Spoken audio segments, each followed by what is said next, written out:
فرعون کو بھی تھا حکومت کا نشہ، فرعون کو بھی تھا حکومت کا بھی نشہ، جب زمین پہ دھسا جب سمندر میں ڈوبا تو کہنے لگا، جب سمندر میں ڈوبا تو کہنے لگا، ایسی حکومت کے پانے سے کیا فائدہ، خواب غفلت میں سوئے ہوئے مومنوں، عیش و عشرت دکھانے سے کیا فائدہ۔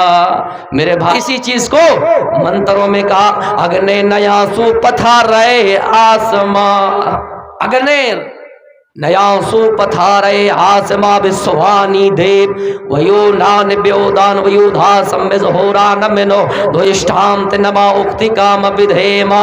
میرے پیارے ساتھیوں، اگنے نیا سو پتھارے، سو منی سندر، پتھ کی مانی راستہ، جس کو بنگلہ زبان میں بھی یہی کہا جاتا ہے کہ پتھ کی مانی راستہ۔ آپ راستے میں سفر کریں گے، تقریباً آپ کو 80 یا 90 بارڈروں میں ہونے میں اگر دیر ہو گئی تو ہم نے پیروں کا سہارا لے لیا، ہم نے باباؤں کا سہارا لے لیا، ہم نے اللہ کے علاوہ غیروں کو اپنا ولی مان لیا، اللہ کے علاوہ غیروں کو اپنا کارساز بنا لیا۔ میرے پیارے ساتھیوں، اگر آپ کی عبادتوں میں نمازوں میں کمیاں ہو جائیں، حج کرنے میں کمیاں ہو جائیں، زکات پتہ چلا کہ میری بیوی میری بات نہیں مان رہی ہے، میری قوم مجھے اپنا رب مان رہی ہے، مجھے اپنا اللہ مان رہی ہے، لیکن میری بیوی میری بات نہیں مان رہی ہے، مجھے اللہ نہیں مان رہی ہے۔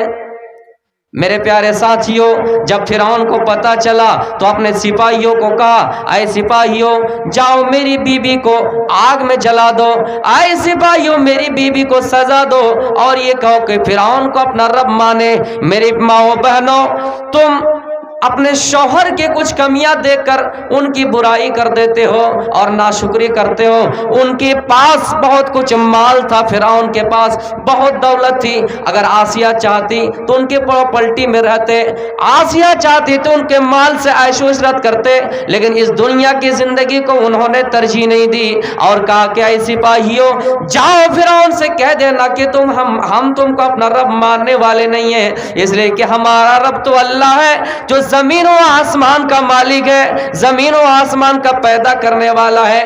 جب ان کو ستانے اور مارنے اور سزا دینے کی باری آئی تو اس نے اپنے رب سے پکارا اور یہ دعا کی، اذ قالت رب ابنی لی عندک بیتا فی الجنہ ونجنی من فرعون وعملہ ونجنی من القوم الظالمین۔ اے اللہ میں تیرا پڑوسی بننا چاہتی ہوں، اے اللہ تو اپنے قریبے کے گھر بنا دے، جنت میں کے گھر بنا دے، اے اللہ مجھے فرعون کے ظلم سے نجات دے دے، ان کے کرتوتوں سے نجات دے دے اور ظالم قوموں سے نجات دے دے۔ یہ ہے ایمان کا حال۔ میرے پیارے ساتھیوں، فرعون کی بیوی حضرت آسیہ چاہتی تو فرعون کے مال سے عیش و عشرت والی زندگی گزارتے، لیکن ایمان دیکھیے، اس لیے تو اللہ کے نبی کہتے ہیں ایک ایسا زمانہ آئے گا تم دیکھو گے یصبح الرجل مؤمنا ویمسی کافرا او یمسی مومنا ویصبح کافرا، کہ آدمی صبح کو مومن ہوگا تو شام ہوتے ہوتے کافر ہو جائے گا، شام کو مومن ہوگا تو صبح ہوتے ہوتے کافر ہو جائے گا۔ ایسا اس لیے ہوگا یبیع دینہ بعرض من الدنیا، اس لیے کہ وہ اپنے دنیا کے خاطر چند درہم و دینار کے خاطر اپنے ایمان کا سودا کر لیں گے۔ فرعون کی بیوی چاہتی، فرعون کا مال دیکھ کر خوش ہو جاتی، فرعون کی دولت دیکھ کر خوش ہو جاتی، لیکن نہیں، اس نے کہا اے فرعون مجھے مارو پیٹو کاٹو یہاں تک کہ جلا دو، سمندر میں بہا دو، لیکن میں اسی رب پر ایمان لائی ہوں، اسی رب کو اللہ مانوں گی، اسی رب کو اللہ مانوں گی جو زمین و آسمان کا پالنے والا ہے۔ اس کی بیوی نے دعا کی تو اللہ رب العالمین سے دعا کی۔ میرے بھائیوں، اس لیے دعا مخ العبادہ، دعا جو ہوتا ہے عبادت کا مغز ہوتا ہے۔ اس لیے میرے پیارے ساتھیوں، جب مصیبت آئے آئے تو بھی ہم اللہ کو پکارے، جب ہمارے پاس کوئی تکلیف آئے تو پھر بھی ہم اللہ کو پکارے اور اللہ کی رحمت سے مایوس نہ ہو۔